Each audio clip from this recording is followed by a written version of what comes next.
There's so many things that go into it that I don't think that we in general in business are conditioned to think about. Yes. It's easy to look at unit costs. Welcome to Getting It Done. Today you'll meet Ted Stank. He's the Bruce Chair of Excellence at the Global Supply Chain Institute of the University of Tennessee. So, hi Ted. Welcome to our podcast. Thank you very much for joining us today. Appreciate your time. I think we'll just kick off with maybe if you can give me a bit of background. Okay. Ivan, great. Thanks for inviting me to be here. I look forward to having a little talk this morning. My name is Ted Stank. I am the Bruce Chair of Supply Chain Excellence at University of Tennessee. Really long title. It means that I've been around for a long time. I am our senior faculty member in our supply chain management group at University of Tennessee. I'm also co-faculty director of our Global Supply Chain Institute, which does a lot of our outreach efforts with industry. My background includes time as an operations officer in the United States Navy, as well as some time working in sales and then in distribution with Abbott Laboratories before I went into academia. Brilliant. It sounds very interesting. I imagine the Navy supply chain must be quite a challenging supply chain given the bureaucracy and the complexity of government and government suppliers. You always hear those stories. I never worked in the supply chain. I was first an engineering officer and then a weapons officer on a U.S. Guided missile frigate, which is like a small destroyer. So I was an end customer of the supply chain, if you will. Okay. And they actually did a pretty good job most times of getting us what we needed when we needed it. But I think the benefit there was not an unlimited budget, but certainly a very large budget from the U.S. government to be able to ensure that we had inventory, et cetera. But there were some glaring instances. For example, in the 1980s, I was a weapons officer on this ship in the Persian Gulf when Iran and Iraq were at war with each other. And Right. President Reagan flagged oil tankers to ensure a smooth flow of oil out of the Gulf. And we would essentially ride shotgun. It sounds like the Old West, but essentially ride shotgun on these tankers in and out of the Gulf to ensure they didn't get blown up. And there was one point in time where our missile launcher broke down and it took us forever to get the new part in. And the part was not far away. It was in Diego Garcia in the Indian Ocean, but we didn't have the status because we were a small ship that we needed to get it freed up and sent to us. So I learned a lot about being a customer of the supply chain in those experiences. Yes, absolutely. And actually, it's actually very interesting because it applies across the whole supply chain. When you're the customer or you're trying to support a customer, in your case there, we all have similar issues. Especially if you're a small business, then you're definitely the small ship, that doesn't get the priority. Yeah. So you almost got to That's sort of a good segue.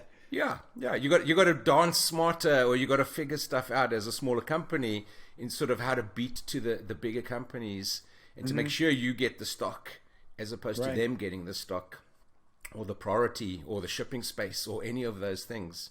Right.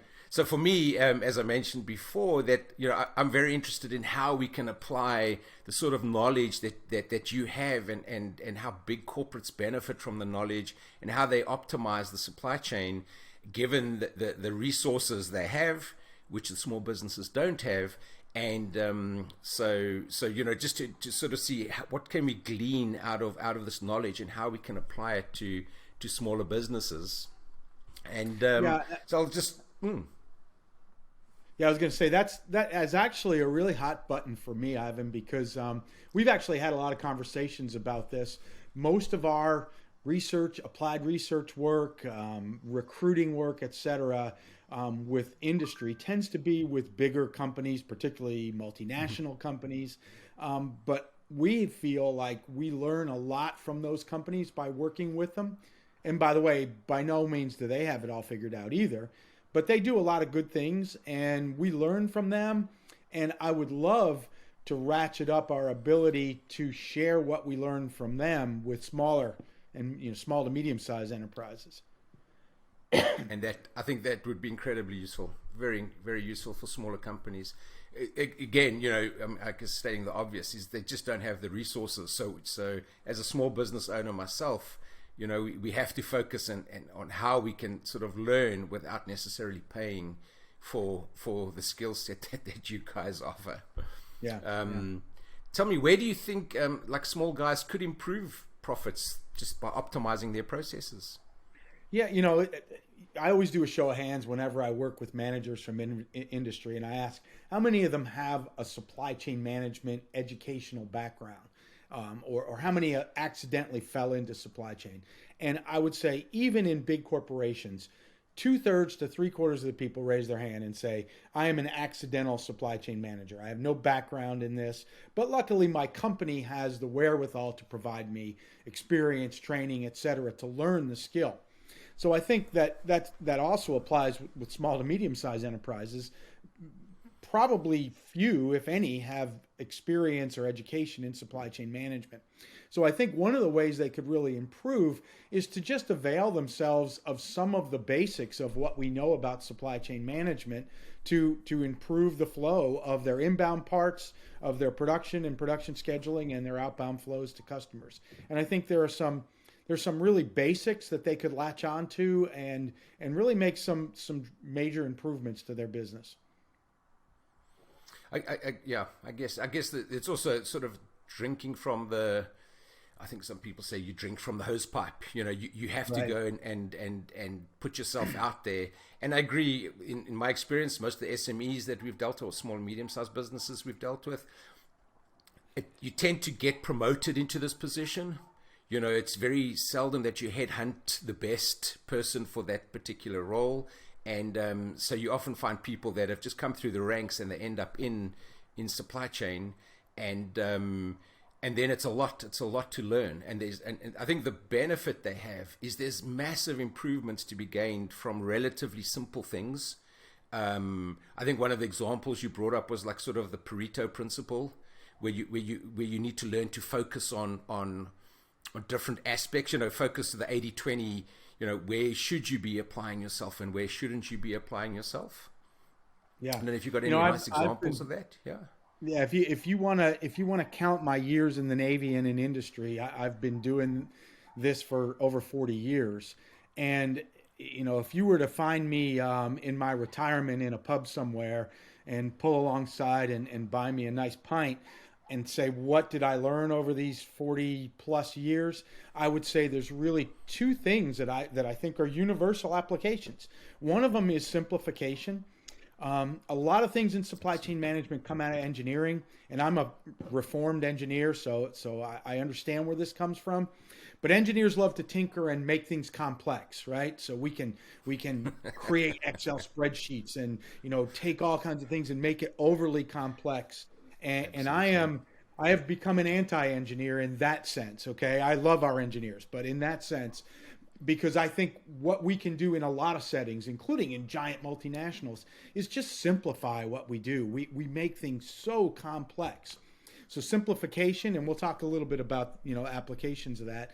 And then once we simplify, segmentations, and you talked about Pareto analysis. I will go to my grave thinking the greatest universal law is Pareto analysis. That so many things that we do break down. That, hey, you know what? 80% of the stuff that's most important to us is probably caused by 20% of the things that we deal with. So let's figure out how to simplify that. Let that 20% that requires 80% of all of our outcomes, let those just happen. Because let's put it in a business case. Probably 80% of our sales, 80% of our profitability, 80% of our volume, somewhere in that range, right? 65 to 95% is completed is caused by 20% of the total things we deal with. You know what? Let's figure those out. Let's put them on automatic and let's just let them flow. If we're talking about demand, those are products that we're selling to our customers, probably relatively stable demand. Probably move a lot. Let's figure out how much we ship every month and just build that much and just ship it every month. Why are we using complex materials requirements planning things? Let's just figure out how much we ship in this month last year. if there's seasonality, and let's make that much and let's ship it. Let's have it available for shipping, and just look at shipping documentation, for example, as a way to get closer to real demand. And then the other 80% of things that we deal with, in this case, we're talking demand, so products that we sell, they probably are much lower volume. They probably are harder to predict. So let's reserve capacity, because now that we've freed up maybe capacity in our manufacturing center for the 80% of stuff, because we're just going to put it on smooth flow, let's reserve capacity and have some agility to make those B and C items, if you will, that we don't move very often. They're only 20% in total of everything that we move. And let's just reserve capacity and make it as somebody orders it. Or make it to stock in advance, in small volumes. I think that makes a lot of sense. I think that's where a lot of guys get caught up in, I've seen it over and over again. They get caught up in like a new sort of buzzword or a new sort of something, and they're going to fix a problem that doesn't exist potentially, instead of saying, let's keep it simple, stupid. We know the 80% of the products that are flowing through, streamline it, make sure it happens well, and then free yourself up to focus on the stuff that's interesting, that maybe you can grow the product range, grow maybe the profitability of. It sounds so simple, but inherently it's exactly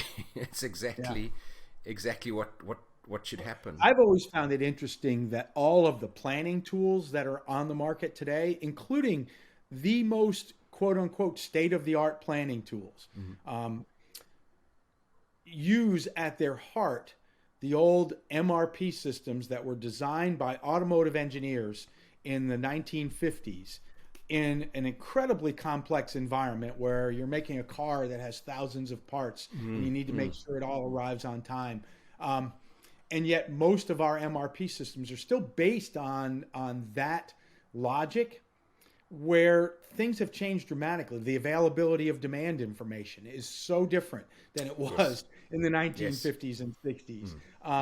Our insights into our supply. I mean, another way to simplify and segment that we've worked with some of our partners is looking at average lead times and lead time variations of inbound supply parts or components. And we can segment those as well and have different inventory planning levels for different segments, different ways that we deal with our supply base for different segments based on those lead time configurations. And again, it's very simple, yet MRP tends to make it very complex. Because of the nature of the industry it was born in.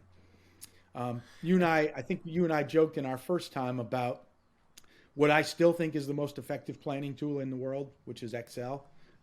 You can do a lot of great things with Excel without spending, very much money. I'm not sure what Microsoft Office costs today, but it's not very much.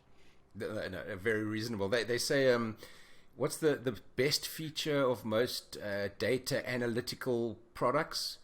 And it's like download to CSV so you can upload to Excel. It's the most common feature used by all of the systems, and I always found that very funny. When it comes to the SMEs, where do you see them fail mostly? I think in a lack of understanding. I mean, I think most SMEs, if you work with them, have gotten really good over their years of experience in working inside their four walls. They know how to manage their own business, right? And they know their big customers pretty well. I think that most have underestimated the impact of the linkages downstream with their customers and upstream with their supply base. And if nothing else, the COVID experience of the last 3 years, I think, made us all wake up to the notion that we are only as good as the linkages, the linkages we have upstream with our supply base and our communications with our big customers. So I think that's a point of failure. I happen to have a good case study for us. One of my really good friends is the CEO of a small, medium-sized enterprise that makes industrial refrigeration equipment. buys some parts, makes stuff on his own. They make big steel doors for refrigeration for manufacturing and distribution centers. The notion of total cost, he had always bought from a Chinese supplier of steel. Of course, in the last 3 years, that supply, it went from a few weeks of delivery time to months and months and months of delivery time. The transportation cost went through the roof. And we had a lot of conversations. There's a theme here. We had a lot of conversations over pints of beer. And he found a new source. He actually scoured the world and found a new source of supply for steel. Happened to be a Spanish supplier. Mm-hmm. Think about just geographically the supply line from a port on the west coast of Spain to U.S. East Coast, where he's located, compared to shipping from the East Coast of China to the West Coast of the United States, then having to cross the entire United States with domestic transportation. I mean, completely simplified his supply chain. His inventory now of steel is much lower because it's much more reliable to get. And while the unit cost from his Spanish supplier is higher than what it was from the Chinese supplier, he gets it much more quickly. He can carry less inventory. There's less chance of disruption. The transportation cost is cheaper. And it was like a light bulb to him that there are total cost issues going on here that he wasn't really paying attention to. Absolutely. That's actually quite massive, because if you just focus on the unit cost, it's easy to say, this is X and that is Y. But as soon as you factor in the transport costs, et cetera, and I think, and sometimes we get lulled into like a false sense of security. It's sort of like we all buy from ABC and we all pay these costs, and then suddenly you rethink the equation and you're getting a massive cost benefit, even though you're paying a slightly higher unit cost. Right. And I mean, so think about it. So think if we were an owner of a small business, he bought this company, and so he inherited a lot of his supply base, and he used them for 20 years because things were working smoothly. Why change, right? And then all of a sudden, this whole COVID pandemic came along and just made us realize how susceptible we were to disruption.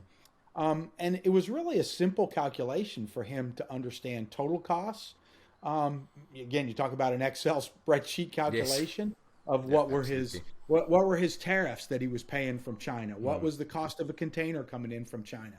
What was the cost of putting it on a truck or railroad to move it across the United States? And when he started thinking about all those things, let alone the cost of disruption, that unit cost of what he paid became very small compared to the total cost. Now, those costs from China have now subsided or reduced quite a bit since the peak of COVID. So it's not as glaring of a difference between what it was a few years ago, but I think it's still meaningful.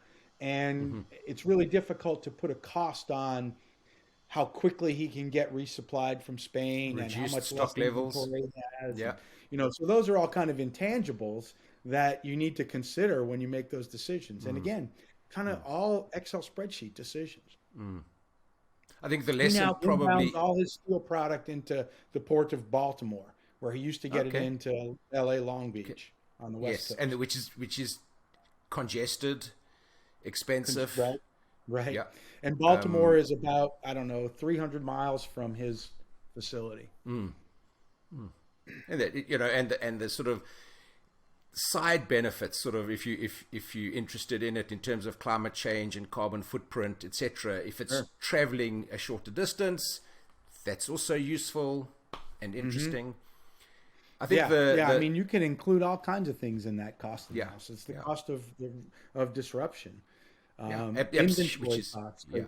Now it's it's a 10-day transit across the Atlantic Ocean from Spain to Baltimore as compared to a 21-day transit. So how much less inventory he has to carry, how much more responsive he can be to his customers because it's a much shorter pipeline. There's so many things that go into it that I don't think that we in general in business are conditioned to think about. Yes. It's easy to look at unit costs. Yeah. Well, exactly. It's simple. So, and it's sort of easy to compare, whereas this is harder to compare because you're getting one invoice. He's got a young woman who works for him. She's pretty sharp. She has her degree in geology or something, nothing related to supply chain management, but she's local, started working at his facility.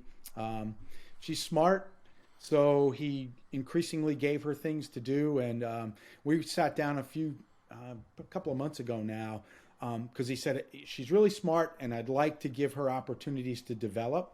So can you talk to me about some things? And he was calling her a traffic manager, which is an old kind of 1970s, 80s term for somebody who manages, just basically pays for freight. Yes. And she was telling me the things that she did. She said, I manage all of our inbound and outbound flows of product coming in from global suppliers and going out to global customers. I set inventory levels. I do risk management. I work with our purchasing people to understand where's the best place to source from. And I said, first of all, you need to change that title. You are a global supply chain manager. Yes, absolutely. And now she is going to do some online certifications to improve her knowledge, because she said everything she knows, she just kind of learned on the job training. Mm-hmm. So we've kind of set up some relatively inexpensive online educational programs for her to kind of get deeper knowledge of what she already does, and then also expand her thinking about global supply chain issues.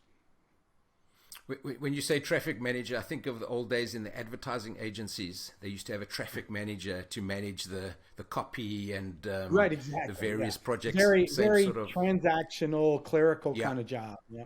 Yeah, absolutely. Whereas what she's performing is completely not traffic. And I'm willing to bet that if we had this conversation 4 years ago, my friend who's the owner of this business would say her job is just to book freight and pay for it, and just make sure we have what we need when we need it.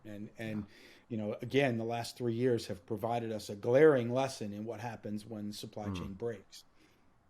So I mean, a couple of lessons there. One is to maybe, on a regular basis, check all your assumptions about your costs and your total costs. As a small business owner, even though you're very busy, working and doing your business, you need to find the time to sit and get Excel out and just confirm that, you're not missing something, an opportunity to save money, reduce inventory, etc. And then the second lesson is that you maybe have these gems within your business that are not just traffic, book freight and pay for freight, that they actually have the ability and the desire to figure out a lot more and help your business become a lot more competitive, which I think is where you specialize in as well, is how to make supply chain competitive and how to turn it into a competitive advantage.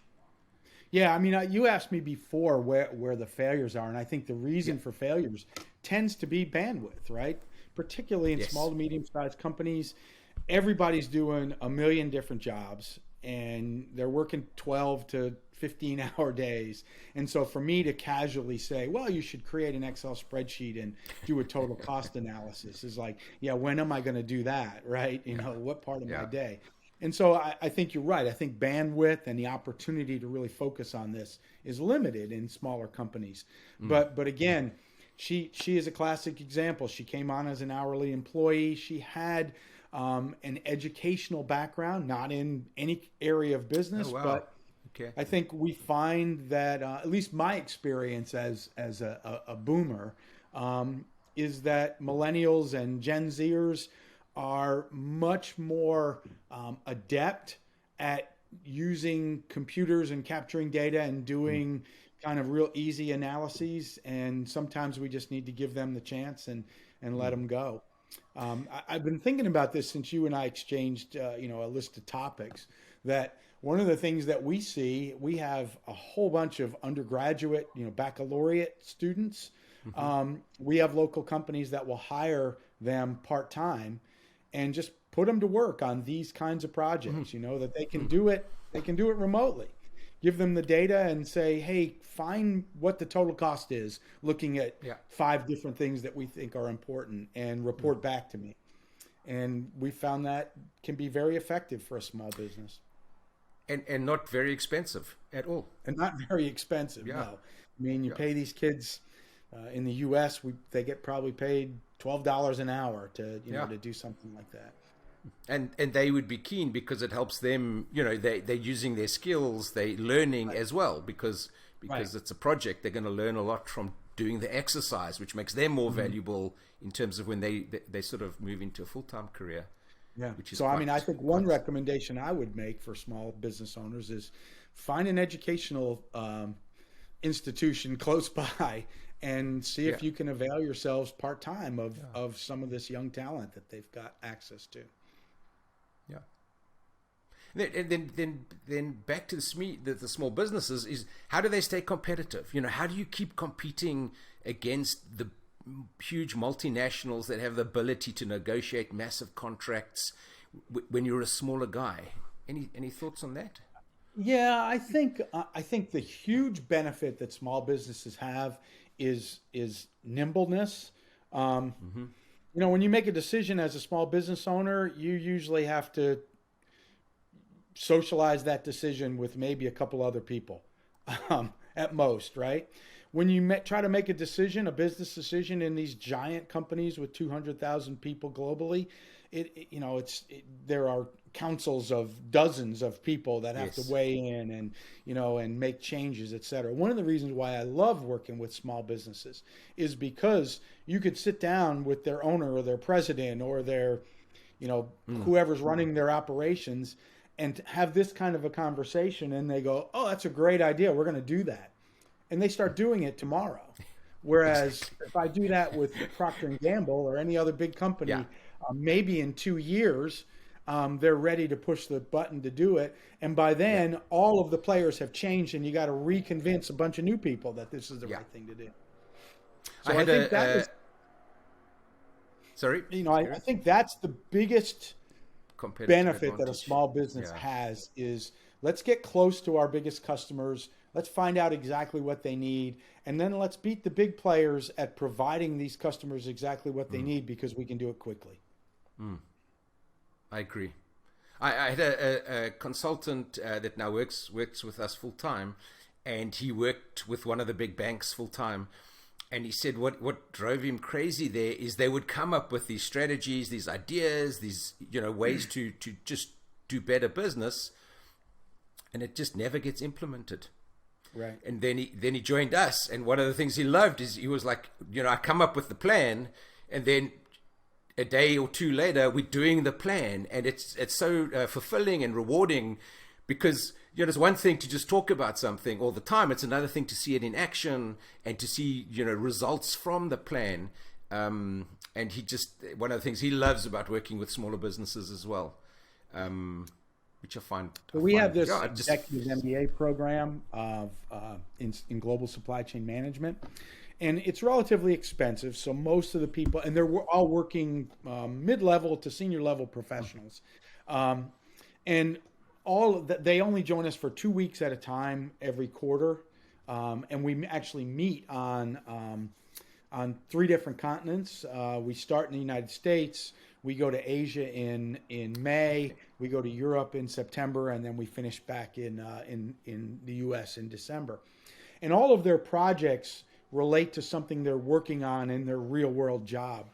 So I just had some review meetings with my new students. They started in January. And both work with very big companies, one in pharmaceuticals, one in heavy equipment. And they're talking about these projects that they're going to do an analysis and make recommendations and try to implement.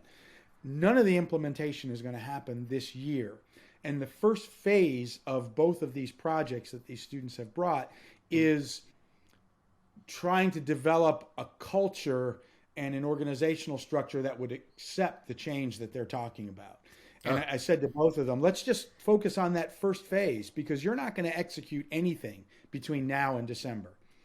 It's all going to be, how do you set up, how do you socialize it? What kinds of metrics are you going to have to look at to prove that there's going to have the ROI? Yes. So, yeah, to your point. Yeah. We often heard the saying, it's talks about talks. We'll talk about the talks that we need to. And as you mentioned, clearly what the big players have is leverage, lots of people that they can throw at a problem, so all that kind of Yes. stuff, which Yes. which can be difficult for a small business to Yeah, to absolutely. fight against. But I do think it's that nimbleness and speed. I heard a new phrase recently. We're very familiar with just in time, or JIT, in terms of inventory management. And I heard a new phrase called just in case. Yeah. And I wondered what you thought about that. Yeah, I think that over the last 30 years, just in time has adopted a definition or a meaning that was not intended originally.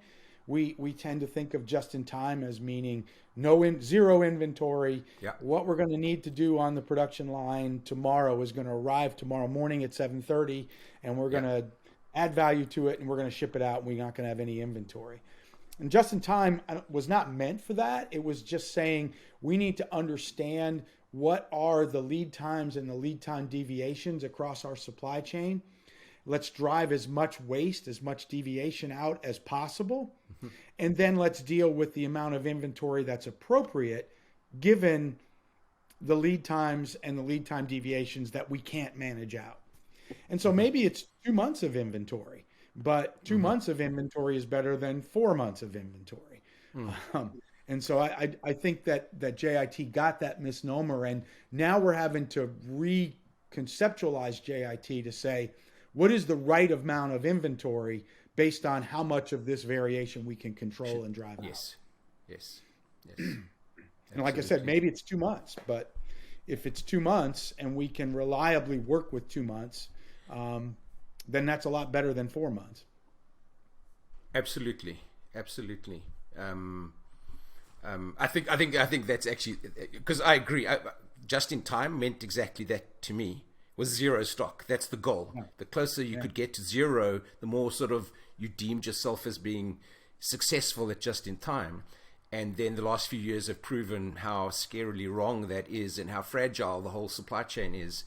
And whereas this idea of like optimal stock holding that allows for some variances that naturally creep in. I mean, pre-COVID, it still creeps in. You have other things that you can't predict or you can't control all the time.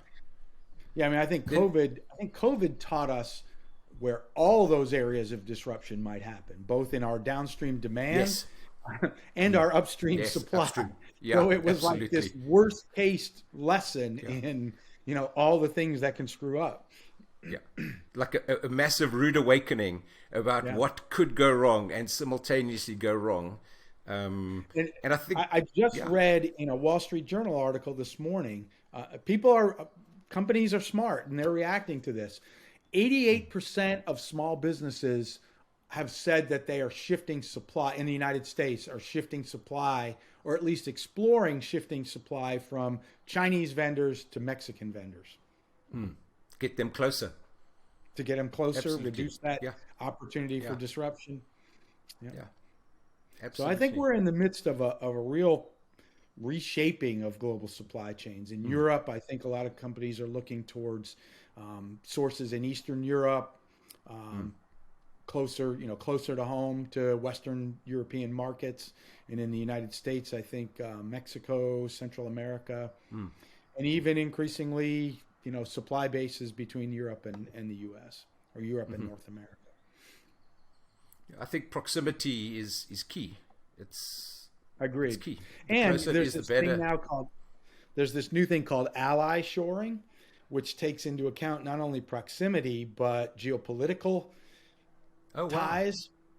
Given every day you read new threats from Russia and China, and so I think a lot of companies are saying, well, we know what the EU is, we know what NATO is, we know what the U.S., Mexico, Canada agreement is. Let's stick within what we consider allies, because we know there's less chance of geopolitical disruption. And absolutely, and it's when that when those things come and impact your business, it gets scary, because it's really external again. It's now, it's not because you didn't pay them on time, it's not because you didn't order enough quantity, it's because of some other unrelated event, and suddenly there's a sanction, or there's some external factor, and suddenly you can't get your supply, or you can't sell. So I agree with you that so ally shoring, haven't heard of that. Yeah, it's Then also called another friend shoring. friend shoring. Okay, Yeah. interesting. Yeah, I mean, so Other you big can't get your supplies not because of any kind of business issue, but because exactly. there's a Russian naval blockade on, on Odessa, and that's where your Yes. grain comes from, or whatever. Yes. Yeah. Also, something completely left field that we never expected it. I mean, we should have, right? None Yeah, of us are old should have. enough to have lived through the middle part of the 20th century, but there's a lot Yeah. of lessons from there. But we kind of, Yeah. you just make assumptions based on the era in which you live, and our Correct. assumption was that the world that existed from 1945 until a few years ago was going to continue forever, and Yeah. now it's not. Correct. And Exactly. what happens?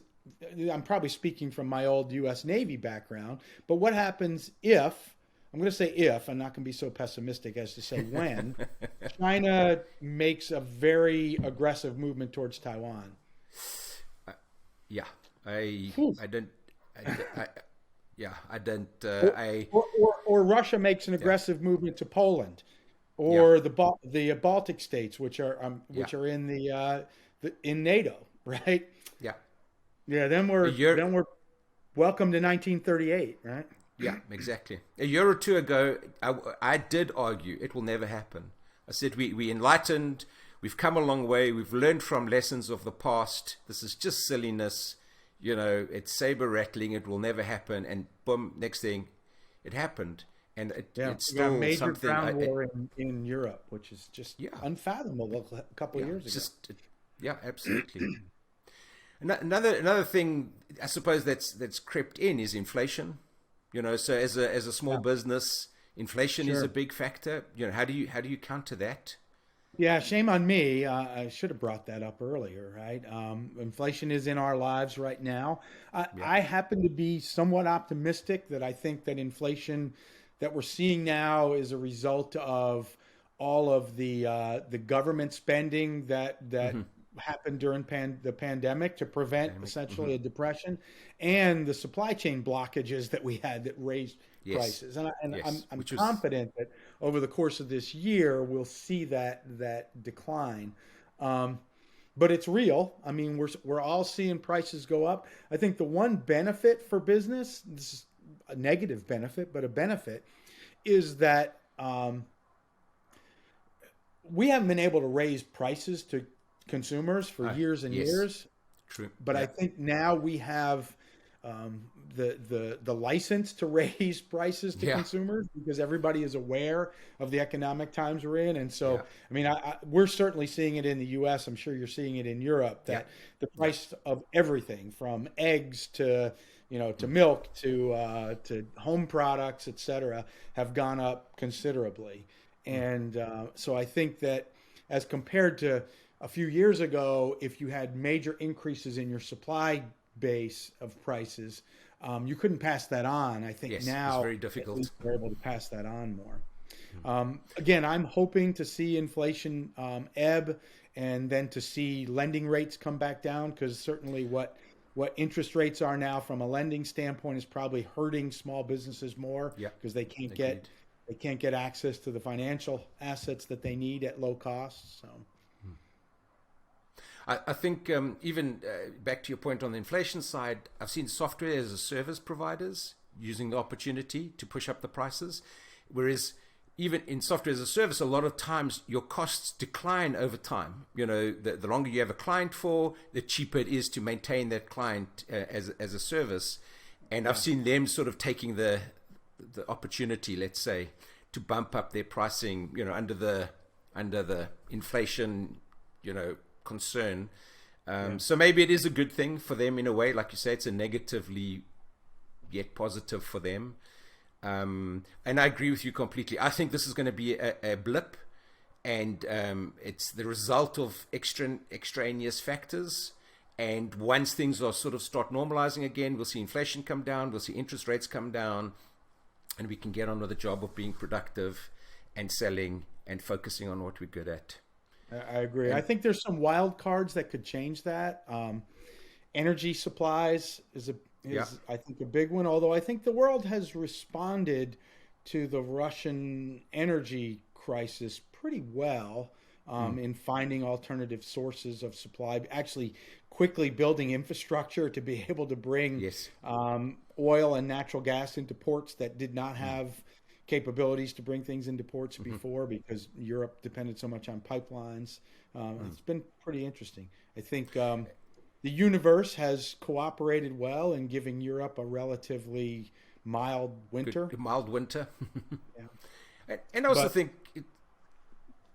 no, go ahead. for consumers, we're sort of a bit more aware. We're aware of energy. We're aware of where it's coming from, of what it costs. We're aware, that maybe we should look at investing solar panels on our rooftops. Maybe we should Yeah. look at being more, energy efficient in our light bulbs and our, just so that we as a global population are just a bit more aware that, that we need to be aware, which maybe is a good thing. Yeah. One of the things that really excites me about supply chain management looking into the future is that all of our talk about sustainability, you get really frustrated with governments and they all get together and don't really do much, right? I think that for business, sustainability is good business. Like, Yes. for every mile that we reduce in transportation, that saves money for a business, but it also reduces carbon footprint, right? Yes. So I think that there's a lot of things that we do in the supply chain that we do for efficiency reasons that also contribute to bigger issues like climate Yes. change, things like that. Yes. Carlsberg, the brewer, one of our former executive MBA students is chief supply chain officer for Carlsberg in Western Europe. They built a new brewery outside of Hamburg. And something I didn't know, that traditionally it takes 4 liters of water to make a liter of beer. Okay. And they have put in, so of course you got to pay for water and you got to pay for wastewater and Yeah. cleaning and all that kind of stuff. One of their big initiatives was to reduce water usage so that they could use only 1.5 liters of water for every liter of beer they make. Oh, wow. So, I mean, that's got a massive. business reason, right? But it's also got major sustainability implications Yeah. as well. And I think the secret to that is if you can tie in like efficiency and better business, you will get the side benefit. But when you try to force the side benefit, it's harder. So here the goal to say reduce the number of water. If you say you have to reduce it because we're trying to save the planet, it's much harder than if you say, hey, if you reduce it from 4 to 1.5, you're going to increase profitability by 30%. You're going to reduce the number of pipes needed in the business by X. It's much more of a much nicer carrot and achieving that goal of sustainability on the side as opposed to the stick of punishing you with taxes that they call the triple bottom line. So it's economics, it's environment, and it's society, social benefit. Okay. And if we can focus on that triple bottom line, that if we can, exactly what you said, if we can do initiatives that improve our economics, but also improve our impact on the environment and our impact on society. And I will tell you that Europe is much better at that than U.S. firms. But I think the crises that we've had over the last few years are helping us starting to think like that, because this nearshoring or ally shoring or whatever it is, just reducing the number of miles the product has to travel is fantastic. It's just got so many benefits, and it just makes a lot of sense. Yeah, I mean, I keep going back to my friend sourcing from Spain instead of China. Yes, yeah. Then just my last, which is probably one of my favorite little topics or questions, is this first principles. The way it's sort of first principles. Even your friend re-looking at his supply chain and where he's sourcing the steel from is that sort of first principle thinking. Right. Just maybe some thoughts on first principles. Yeah, I mean, I think what you're saying is how can we distill things into a few major chunks that we can tell somebody who's a small business owner, these are the kind of things you should think about. I would go back to agility, because I think that is the real benefit of a small business. So what can I do to make myself more agile? And so what does that mean in the supply chain setting? I think it means reducing cycle times, reducing global footprints so that we can do things more quickly, reducing variation so that we can do things with less inventory, because the more variation we can drive out, the more we can reduce our inventory footprint, not to zero, but to something smaller. Absolutely. So agility, I think, is one of them. Simplification is the one that we talked about before. We tend to make things so complex. How can we simplify? And I think a part of simplification then is looking at everything we do and segmenting it and saying, there's a big chunk of what we do that's pretty predictable. We know how to make it. We have a good source of supply that comes in regularly. Let's manage that in a certain way. But maybe there's other things that we do that have higher profitability, more valuable to our customers. Let's reserve capacity by making all that other stuff automatic. Let's reserve our brain power, our maybe skilled labor, capacity on a manufacturing line to do those kind of things that are maybe one-offs. We don't do them a lot, but when we do them, create a lot of value for our customers. So that kind of notion of simplifying what we do and then segmenting it and focusing on the things that really burn us and letting everything else go automatically. I think that's great advice. So I would say those are three things. Then back to a side benefit of agility is that you protect yourself from an inflationary downside.